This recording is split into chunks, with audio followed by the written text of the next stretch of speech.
നമസ്കാരം. യുപിയിലെ ബി.ജെ.പിയിൽ തമ്മിലടി പരസ്യമായതോടെ പാർട്ടിക്കെതിരെ ഒളിയമ്പുമായി സമാജ്വാദി പാർട്ടി അധ്യക്ഷൻ അഖിലേഷ് യാദവ്. കനൌജിൽ നിന്നുള്ള ലോക്സഭാ എം പി കൂടിയായ അഖിലേഷ് എക്സിലാണ് ഹിന്ദിയിൽ കുറിപ്പിട്ടത്.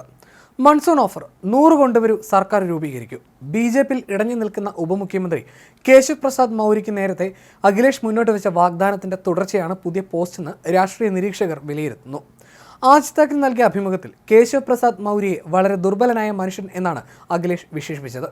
അദ്ദേഹം മുഖ്യമന്ത്രി പദം സ്വപ്നം കണ്ടിരുന്നു. അദ്ദേഹം 100 MLA-മാരെ നേടിയെടുക്കണം. ഒരിക്കൽ തനിക്ക് 100-ലേറെ MLA-മാരുടെ പിന്തുണയുണ്ടെന്ന് അദ്ദേഹം അവകാശപ്പെട്ടിരുന്നു.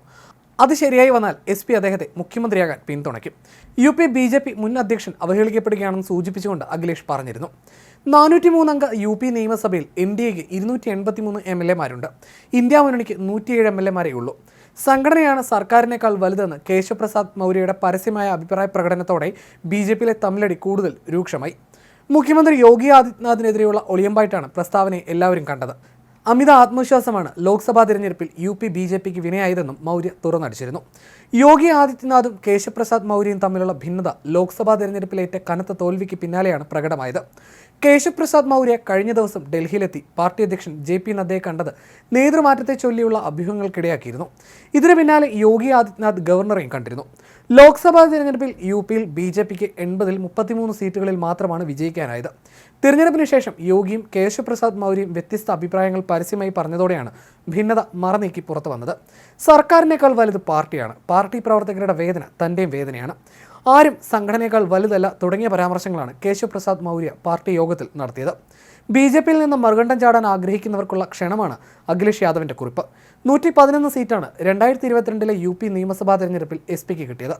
അസംതൃപ്തരായ 100 BJP MLA-മാരുടെ പിന്തുണ കിട്ടിയാൽ SPക്ക് വളരെ എളുപ്പം സർക്കാർ ഉണ്ടാക്കാം, ഒരു മുതിർന്ന SP നേതാവ് പറഞ്ഞു.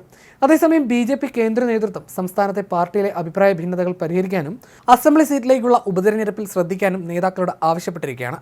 അതേസമയം കഴിഞ്ഞ ദിവസവും അഖിലേഷ് BJPയെ പരിഹസിച്ചിരുന്നു. BJPക്കുള്ളിൽ തന്നെ ഓപ്പറേഷൻ താമര എന്നായിരുന്നു അഖിലേഷ് യാദവിൻ്റെ പരിഹാസം. മൗര്യ അടക്കമുള്ള നേതാക്കൾ നേരത്തെ തന്നെ കേന്ദ്ര നേതൃത്വത്തെ പരാതി അറിയിച്ചിരുന്നു. മുഖ്യമന്ത്രി യോഗി ആദിത്യനാഥ് ഉദ്യോഗസ്ഥർക്ക് അമിത അധികാരം നൽകുന്നതടക്കമുള്ള പരാതിയായിരുന്നു ഇവർ ഉയർത്തിയത്. തെരഞ്ഞെടുപ്പ് സമയത്ത് സർക്കാർ സംവിധാനങ്ങൾ പാർട്ടിക്കെതിരെയായിരുന്നുവെന്ന വിമർശനം നേരത്തെ തന്നെ നേതാക്കൾക്കിടയിലുണ്ട്. അമിത ആത്മവിശ്വാസമാണ് തോൽവിക്ക് കാരണമെന്നാണ് യോഗി ആദിത്യനാഥ് ലക്നൌവിൽ നടന്ന വിശാല നേതൃയോഗത്തിൽ പറഞ്ഞത്. എന്നാൽ സർക്കാരിനേക്കാൾ വലുത് സംഘടനയാണെന്നായിരുന്നു ഉപമുഖ്യമന്ത്രി കേശവ് പ്രസാദ് മൗര്യയുടെ പ്രതികരണം. ഇതോടെയാണ് പാർട്ടിയും സർക്കാരും രണ്ട് തട്ടിലാണെന്നത് പരസ്യമായത്. യോഗിയുടെ ബുൾഡോസർ നയം തിരിച്ചടിയായെന്ന് മന്ത്രിയും സഖ്യകക്ഷിയായ നിഷാദ് പാർട്ടിയുടെ നേതാവുമായ സഞ്ജയ് നിഷാദും പ്രതികരിച്ചിരുന്നു. വിമർശനം ശക്തമായതിന് പിന്നാലെ ലക്നൌവിലെ നദീതീരത്തെ 1000 വീടുകൾ പൊളിച്ചു നീക്കാനുള്ള തീരുമാനം കഴിഞ്ഞ ദിവസം യോഗി ആദിത്യനാഥ് റദ്ദാക്കിയിരുന്നു. യോഗിയെ മാറ്റി OBC വിഭാഗത്തിൽ നിന്നുള്ള ഒരാളെ മുഖ്യമന്ത്രിയാക്കണം എന്ന നിലപാടും ചില പാർട്ടി നേതാക്കൾക്കുണ്ട്.